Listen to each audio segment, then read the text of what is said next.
이사야서 8장 14절에서 16절까지 말씀입니다. 이사야서 8장 14절에서 16절까지 말씀입니다. 14절에서 16절까지 말씀입니다. 함께 봉독합니다. 그가 성소가 되시리라. 그러나 이스라엘의 두 집에는 걸림돌과 걸려 넘어지는 반석이 되실 것이며 예루살렘 주민에게는 함정과 올무가 되시리니 많은 사람들이 그로 말미암아 걸려 넘어질 것이며 부러질 것이며 덫에 걸려 잡힐 것이니라. 너는 증거의 말씀을 싸매며 율법을 내 제자들 가운데에서 봉함하라. 아멘. 할렐루야. 좋은 날입니다. 하나님의 신을 오늘도 여러분과 함께 하기를 주의 이름으로 축원합니다. 성경의 눈으로 세상을 보면 세상에는 두 종류의 사람이 있습니다.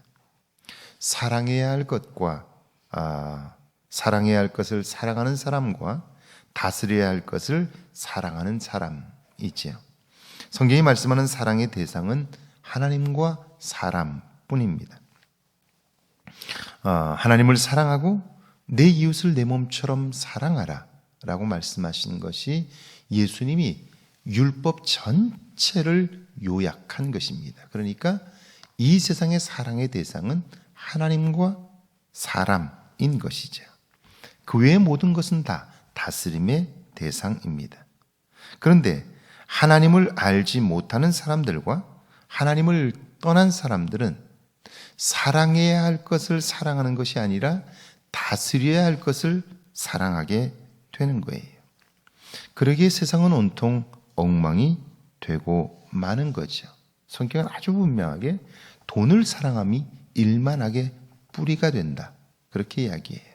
그러니까 돈은 다스림의 대상이지 사랑의 대상이 아닌데 사람들이 이게 자꾸 변질되면서 다스려야 할 돈을 사랑하게 되면서 정작 사랑해야 할 사람은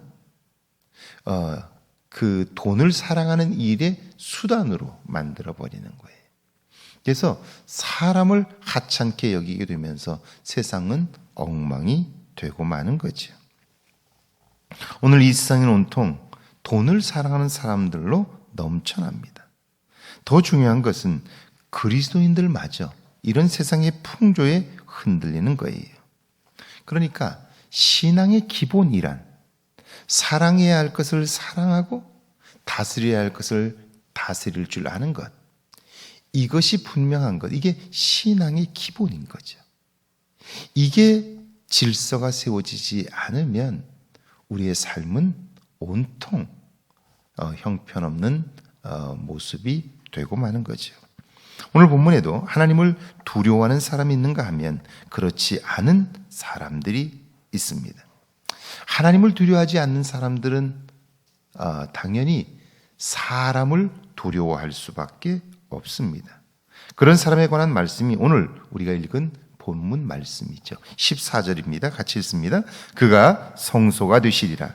그러나 이스라엘의 두 집에는 걸림돌과 걸려 넘어지는 반석이 되실 것이며 예루살렘 주민에게는 함정과 올무가 되시리니 여호와를 믿고 경외하는 자에게 하나님은 피난처가 되시고 그리고 도움이 되시고 어떤 환난이 온다 할지라도 안전하게 지켜주시는 산성이 되시지요.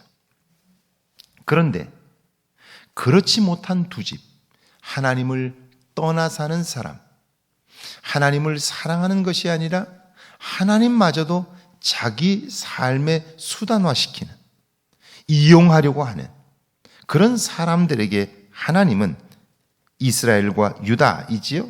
두 집이 그들에게 하나님은 걸림돌이 되고 올무와 함정이 되고 마는 거예요. 근데 이게 우리도 모르는 사이에 우리 안에서 이렇게 변질되는 거예요. 그러니까 우리가 처음 신앙생활을 했던 때와 그리고 오늘을 비교해 봐도 이것은 자명해요. 제가 어린 시절만 해도, 그러니까 40, 50년 전만 해도 신앙생활을 하는 사람들에게는 교회에 내가 장사를 하고 있는데 교회에 물건을 파는 것을 죄스럽게 생각했어요. 그래서 교회가 식사를 위해서 앞에 식료품점을 하는 집사님에게 가서 물건을 사면 아이고 교회에 어떻게 돈을 받고 파느냐고 그랬어요. 그리고 죄송해하고 가능하면 돈을 받지 않으려고 하고 그렇게 했어요. 그런데 어느 순간부터 교회가 우리 물건을 팔아주지 않는다고 시험에 들었다고 그래요. 변질된 거죠. 그러니까 순수한 마음, 이 마음을 우리가 잃어가는 거죠. 처음 코로나19 상황에서 비대면 예배를 드릴 때 저도 그랬고 많은 분들이 마음 아파했어요. 아, 예배를 드릴 수 없구나. 전에는 그냥 내가 언제든지 가면 예배를 드릴 수 있다고 생각했는데 이 상황이 되고 나니까 예배를 드리고 싶어도 드릴 수가 없구나 하는 것 때문에 안타까워했어요. 그리고 집에서 TV를 켜놓고 영상으로 가족들과 함께 모여 예배를 드렸어요. 그런데 시간이 지나면서 어땠나요? 점점 느슨해지기 시작하고요. 그 시간에 맞춰서 예배를 드려야 한다는 것 강조를 했음에도 내가 편리한 시간에 예배를 드릴 수 있다고 생각하고요. 뒤로 미루고 나니까 바쁘다는 이유로 앞뒤를 다 자르고 설교만 잠시 듣고 설거지하면서 듣는 예배를 드린다고 하는 사람도 있고 그게 아무렇지 않게 되어버린 거예요. 그러니 이제 더 이상 예배의 생명력은 없어지는 거예요. 변질이죠. 그게 정말 안타깝고 영상 앞에 앉아서 예배를 드릴 때에도 이렇게 함께 성도들이 사실은 교회라는 말의 뜻이 에클레시아라는 뜻이에요. 부름을 받은 사람들의 모임이라는 뜻이에요. 그러니까 에클레시아 할 수 없는 상황을 보면서 안타까워하고 하나님께 진심으로 다시 에클레시아 할 수 있게 해 주십시오라고 진심으로 기도해야 돼요. 그런데 시간이 지나자 몇몇 분들의 입에서 이런 말이 나와요. 아이고 집에서 드니까 편하다고, 편리하다고. 예배는 불편할수록 좋은 거예요. 왜냐하면 예배가 불편할수록 좋다는 말은 예배 시설이 불편하다는 말이 아니고요. 자, 하나님의 말씀을 받을 때에 하나님의 말씀은 책망과 교훈과 바르게 함과 의로 교육하는 거예요. 말씀을 들을 때 책망을 들어요. 내가 지금 내 안에 나도 모르게 변질되는 것들이 있거든요. 그걸 하나님은 말씀을 통해서 책망하는 거예요. 그러니까 불편한 거죠. 교훈을 들어요. 그리고 바르게 하는 말씀이에요. 그러니까 내가 곁길로 가다가 깜짝 놀래서 내가 지금 잘못 가고 있구나. 그걸 깨닫는 거예요. 불편한 거예요. 중요한 것은 그게 불편하지만 불편함으로 나의 내면이 새로워지는 거예요. 그리고 바른 길로 가는 거예요. 탈무드에 보면 그래서 이런 이야기가 있지요. 율법을 지키십시오. 그러면 언젠가 율법이 당신을 지킬 것입니다. 그럼요. 우리가 신앙생활을 하면서 경건하게 살아가면 그러면 그 경건함이 나를 지키는 거예요. 경건하게 살면 여러분 욕심의 유혹을 이길 수 있어요. 세상에 공짜는 없습니다. 이건 너무나 분명해요. 그런데 우리는 공짜를 좋아해요. 그런 유혹이 있어요. 그때 단호하게 경건함을 훈련한 사람은요, 단호하게 그것을 거절해요. 마음 두지 않아요. 이게 경건의 능력인 것이죠. 그래서 유혹을 이기는 거예요. 자, 15절이지요. 같이 한번 읽어볼까요? 함께 했습니다. 많은 사람들이 그로 말미암아 걸려 넘어질 것이며 부러질 것이며 덫에 걸려 잡힐 것이니라. 하나님을 두려워하지 않는 사람들, 그들은 아마도 이런 노래를 부를 거예요. 내 인생은 나의 것. 내 인생은 나의 것. 그래요. 자기 인생이 자기 것이라고 노래는 부를 수 있어요. 그러나 자기 것이라고 말하는 그 인생을 자기가 책임질 수 있나요? 자기가 마음대로 이끌어갈 수 있나요? 그 인생길에서 벌어지는 일들을 자기가 다 감당할 수 있나요? 노래는 부를 수 있어요. 그러나 그는 그 인생을 책임지지 못해요. 그러니까 내 인생은 내 거라고 노래는 부르지만, 그래서 내 마음대로 해보려고 했지만 인생은 마음대로 되지를 않는 거예요. 우리가 삶을 조금만 들여다보면 내 인생이 내 마음대로 안 된다는 걸 금방 알아요. 자, 다른 거 다 떠나서 우리가 살아온 삶으로 오늘을 사는 거예요. 경험으로. 근데 제 경우를 놓고 한번 보자고요. 제 경우에 어린 시절에는 가부장적 문화가 지배하고 있었어요. 제가 어릴 때 아버지가 밖에 나가시면 어머니는 식구들이 밥을 먹을 때 먼저 아버지 밥을 떠났어요. 쌀이 많지 않던 시절에 보리밥, 밀밥들이 있을 때는요, 가운데 쌀을 앉혀가지고 아버지 밥은 항상 쌀밥으로 떠가지고 아랫목에다가 딱 넣어놨어요. 그리고 아버지가 몇 시에 들어오시든지 어머니는 12시가 넘어도 오시면 따뜻하게 국을 데워서 밥을 차려드렸어요. 모든 결정을 다 아버지가 했어요.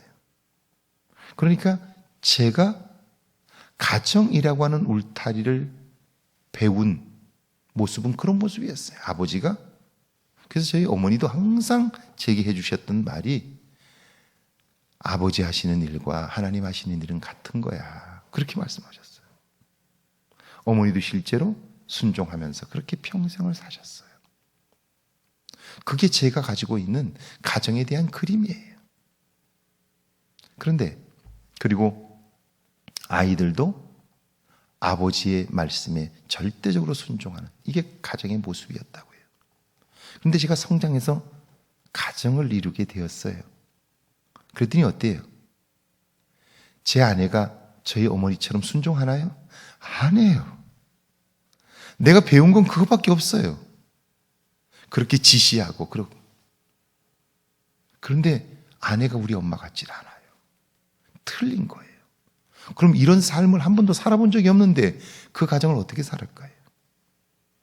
그뿐 아니라 자녀가 생겼는데, 제가 어린 시절에는 아버지가 한 말씀 하면 거기에 순종했어요.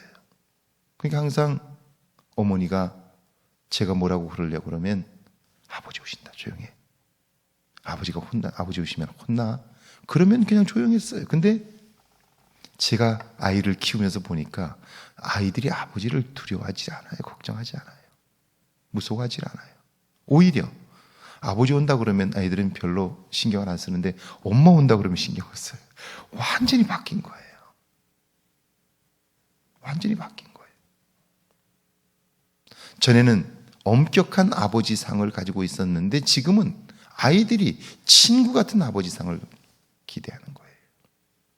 그러지 않으면 아버지하고 이야기하려고 하지 않아요. 세상이 바뀐 거예요. 이렇게 바뀌었는데 우리는 한 번도 이런 세상을 살아본 적이 없기 때문에 이 세상이 적응이 안 되는 거예요. 그러니까 혼란투성이잖아요. 아내와 동등하게 함께 살아가는 법을 배워본 적이 없잖아요. 본 적이 없잖아요.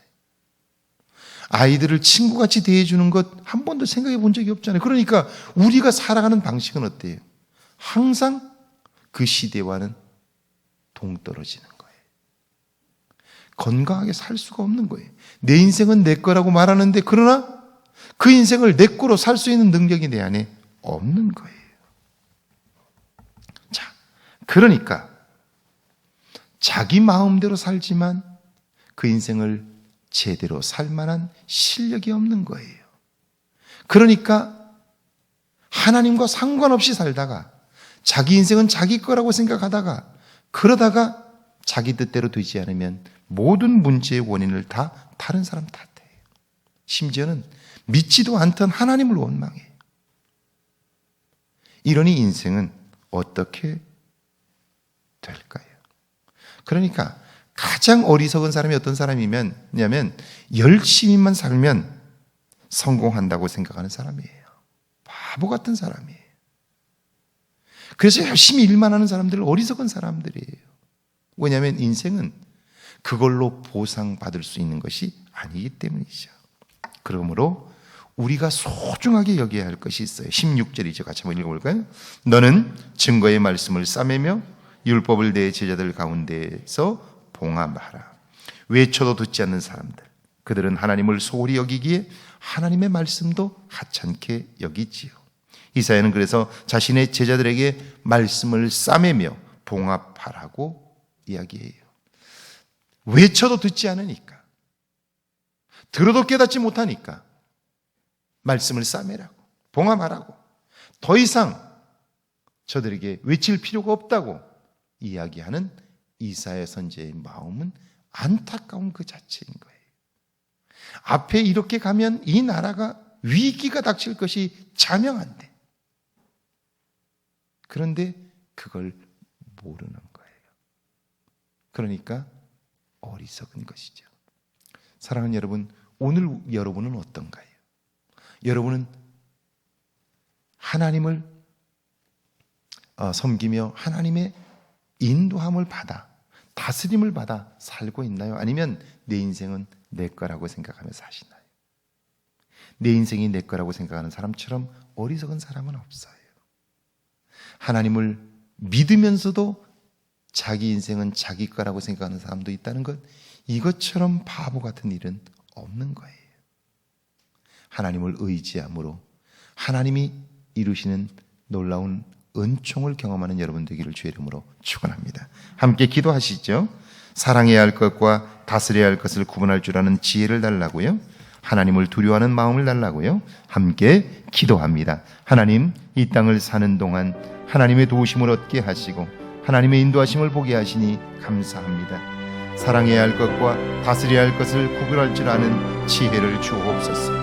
하나님을 두려워하는 마음을 내 안에 주사 하나님의 선하심을 보게 하시고 내 삶에 하나님 교훈과 책망과 바르게 함과 의로 교육하기에 유익한 말씀으로 내 삶을 새롭게 할 수 있도록 주여 도와주옵소서. 주여 함께해 주옵소서. 전능하신 하나님 아버지, 우리 한 사람 한 사람을 기억하시고 참으로 말씀과 하나님 인도하심을 쫓아 살게 하시고 내 생각을 쫓아 살지 않도록 은혜를 베풀어 주옵소서.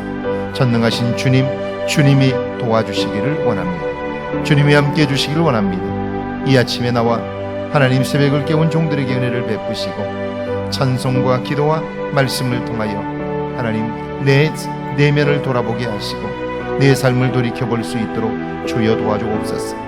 경건함으로 훈련하여 내 삶이 하나님 든든히 박힌 무처럼 하나님 우리의 삶이 흔들림이 없게 하시고 하나님 기뻐하시는 삶을 향하여 힘차게 나아가도록 우리 한 사람 한 사람을 축복해 주옵소서.